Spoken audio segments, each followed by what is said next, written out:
Hey everybody, it's Mrs Van Reenan, and this is my dog Rookie. Can you say hi, Rookie? Can you say hi?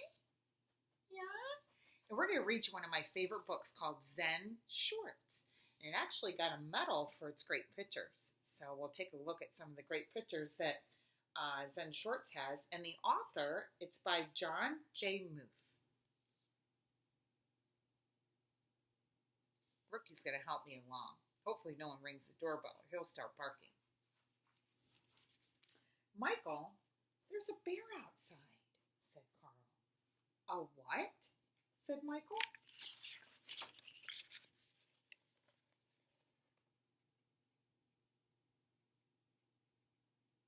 Do you think there could be a bear outside the door? What do you think, Rookie? Could there be a bear out there? A bear? He's really big, and he's in the backyard.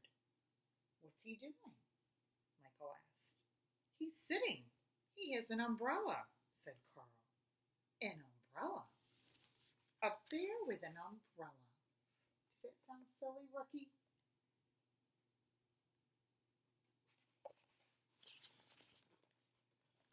I don't know about a bear with an umbrella. Can't wait to see what that is.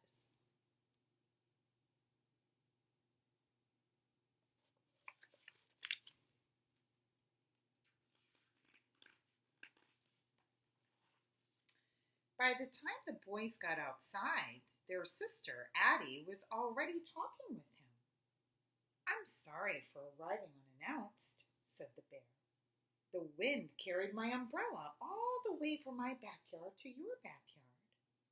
See how Ricky loves story time. I thought I would retrieve it before it became a nuisance.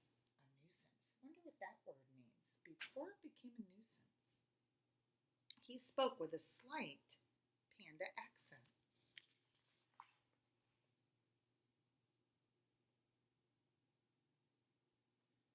Michael introduced himself. Then Addie introduced Carl because Carl was shy around bears he didn't know. Isn't that funny? Usually say people we don't really know, but it's around bears he doesn't really know well. And this is how Addie, Michael, and Carl met Stillwater.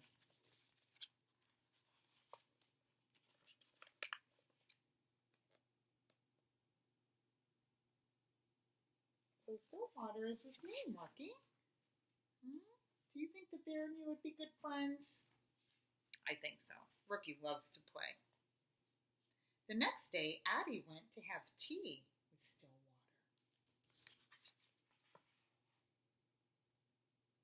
Hello, Addie said as she stepped inside. Come in, a faraway voice called. Then she heard the voice say, oh yes, come out. Stillwater was in the backyard.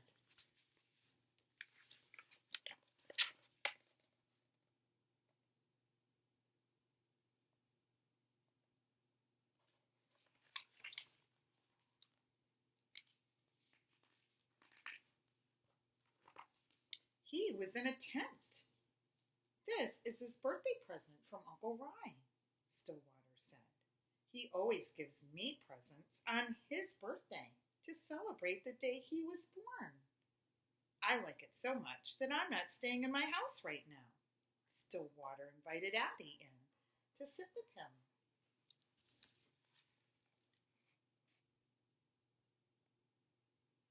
You brought me some cake, said Stillwater. That was very nice of you. Is it your birthday, he asked. No, said Addie. It's not mine either, said Stillwater, but let me give you a gift for my uncle's birthday. I will tell you a story.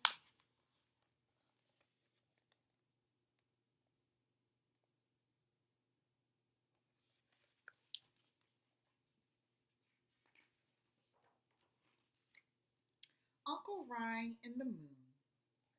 My Uncle Rye lived alone in a small house up in the hills, and he didn't own many things. He lived a simple life. One evening he discovered he had a visitor. A robber had broken into the house and was rummaging through my uncle's few belongings. The robber didn't notice Uncle Rye, and when my uncle said, "Hello," the robber was so startled he almost fell down. My uncle smiled at the robber and shook his head and shook his hand. "Welcome, welcome. How nice of you to visit." The robber opened his mouth to speak, but he couldn't think of anything to say, because Rye never lets anyone leave empty-handed. He looked around the tiny hut for a gift for the robber, but there was nothing to give. The robber began to back toward the door, and he wanted to leave. At last, Uncle Rye knew what to do. He took off his only robe, which was old and tattered. "Here," he said, "please take this." He's given the robber his robe. I wonder why.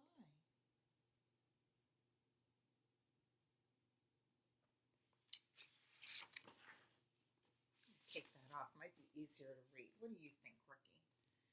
That'll be better. I don't know if you saw the first picture. Let me go back to that. That was when the robber was coming in the window. What kind of animal is that coming in the window? That's pretending to be the robber. So his uncle gives him the robe. The robber thought my uncle was crazy. I guess giving a robber a gift. He took the robe, dashed out the door, and escaped into the night. My uncle sat and looked at the moon, its silvery light spilling over the mountains, making all things quietly beautiful. "Poor man," lamented my uncle. "All I had to give him was my tattered robe. If only I could have given him this wonderful moon." So he gave him his old robe, but he wished he could have given him more. Like the moon.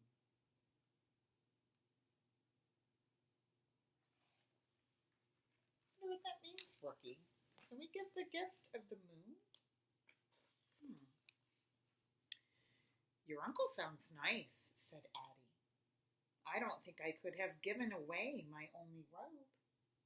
"I know how that is," said Stillwater, "but there's always the moon." "That was a good story," said Addie. "Thank you," said Stillwater, "and this is good cake." "Thanks," said Addie. "I made it myself."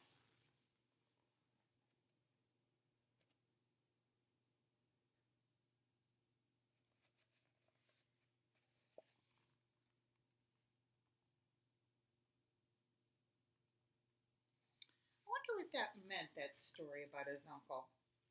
Why don't you pause the book and talk to someone at home about that? What do you think was the point of the story about his uncle giving his robe to the robber and wish he could have given him more? Okay, now that we're back, we'll continue the story. The next day, Michael went to see Stillwater. "Here I am," Stillwater called from the tree. "Can I come up?" asked Michael. "If you're careful," said Stillwater. So there's Michael on the ground. And look where Stillwater is, way up in the tree. What do you think of that, Rookie? Could you climb a tree like Stillwater?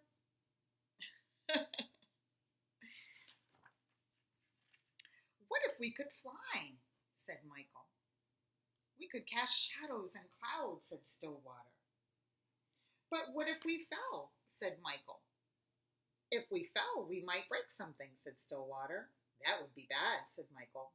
"Maybe," said Stillwater. "Maybe?" asked Michael. "Wouldn't that be bad if you fell and got hurt?" I wonder why Stillwater said maybe. I think he's got another story for Michael. It's called The Farmer's Luck. There was once an old farmer who had worked his crops for many years. One day, his horse ran away. Upon hearing the news, his neighbors came up to visit. "Such bad luck," they all said sympathetically.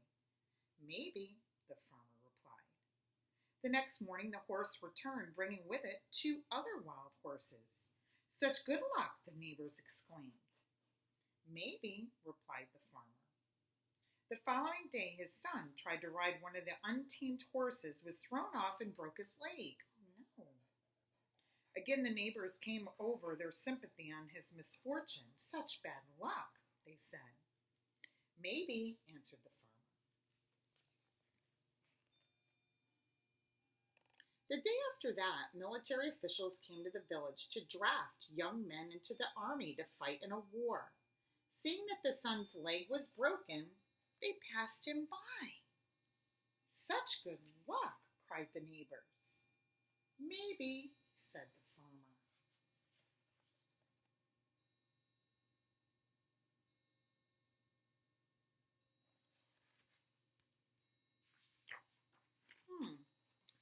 I wonder why Stillwater told Michael that story. About maybe every time saying about good luck and bad luck. What do you think, Rookie?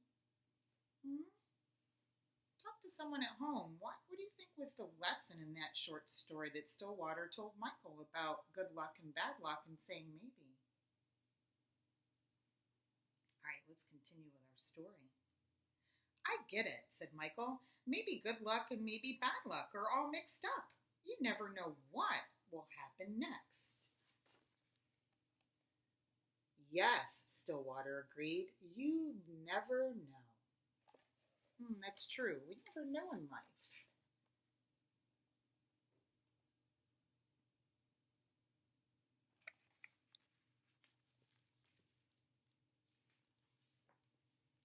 The day after that, Carl went to visit Stillwater. "Michael and I couldn't bring over our stuff to go swimming. I'm mad at Michael. He's always telling me what to do, so I brought everything." Said Stillwater. "It's a little pool. I don't know if all these things will fit." "Let's see," Carl said. "Let's see," said Stillwater. Stillwater looked at the pool. "The things can go swimming, but we can't," he said. "I brought too much stuff," said Carl. "That's okay," said Stillwater. "I'll help you carry it home later."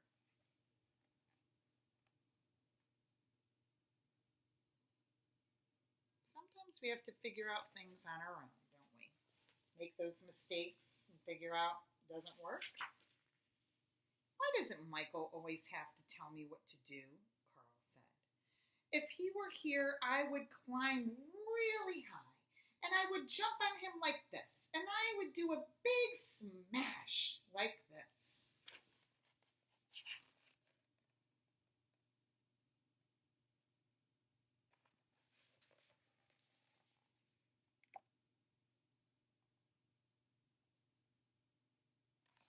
Does that look like fun, Rookie?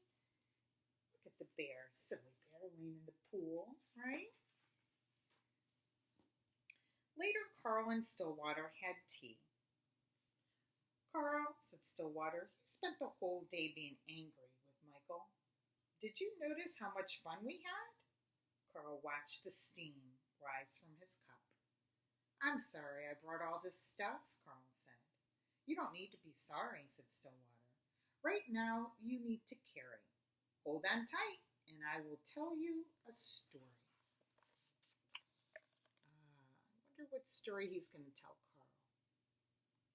He seems to have all these great life lesson stories, doesn't he, Rookie? Because life is full of lessons.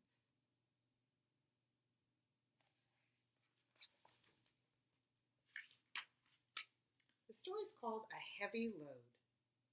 2 traveling monks reached a town where there was a young woman waiting to step out of her sedan chair. The rains had made deep puddles, and she couldn't step across without spoiling her silken robes. And she stood there, looking very cross and impatient. She was scolding her attendants, and they had nowhere to place the packages they held for her, so they couldn't help her across the puddle. The younger monk noticed the woman, said nothing, and walked by. The older monk quickly picked her up and put her on his back, transported her across the water, and put her down on the other side. She didn't thank the older monk, and she shoved him out of the way and departed. departed. What's that mean, to depart? When you go, when you leave?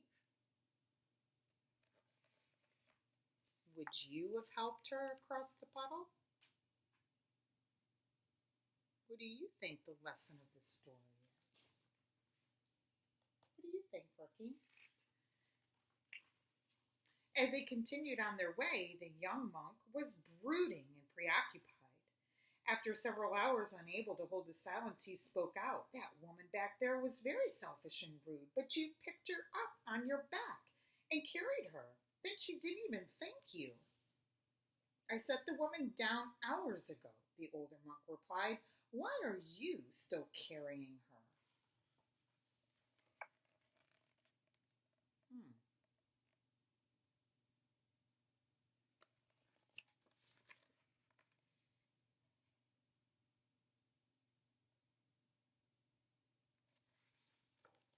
I wonder what the older monk means by that.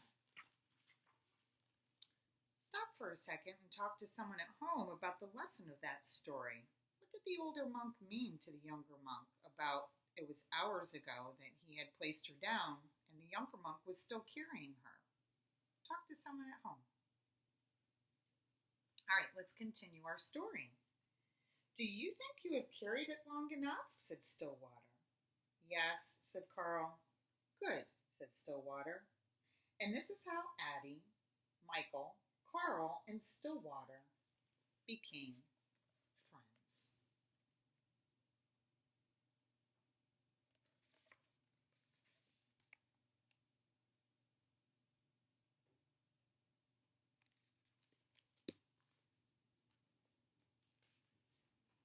The end, Rookie. So Stillwater had some great stories to tell, but life lesson stories for the three children in the story. And hopefully you got to talk to someone at home about what lessons they were teaching them. Rookie, did you like that story? Yeah? Should we give Rookie a treat? He did such a good job, didn't he, boys and girls? See, let's see if he'll speak for you. Ready? Speak, speak, speak, speak, speak. Good boy. Tick, nice, nice.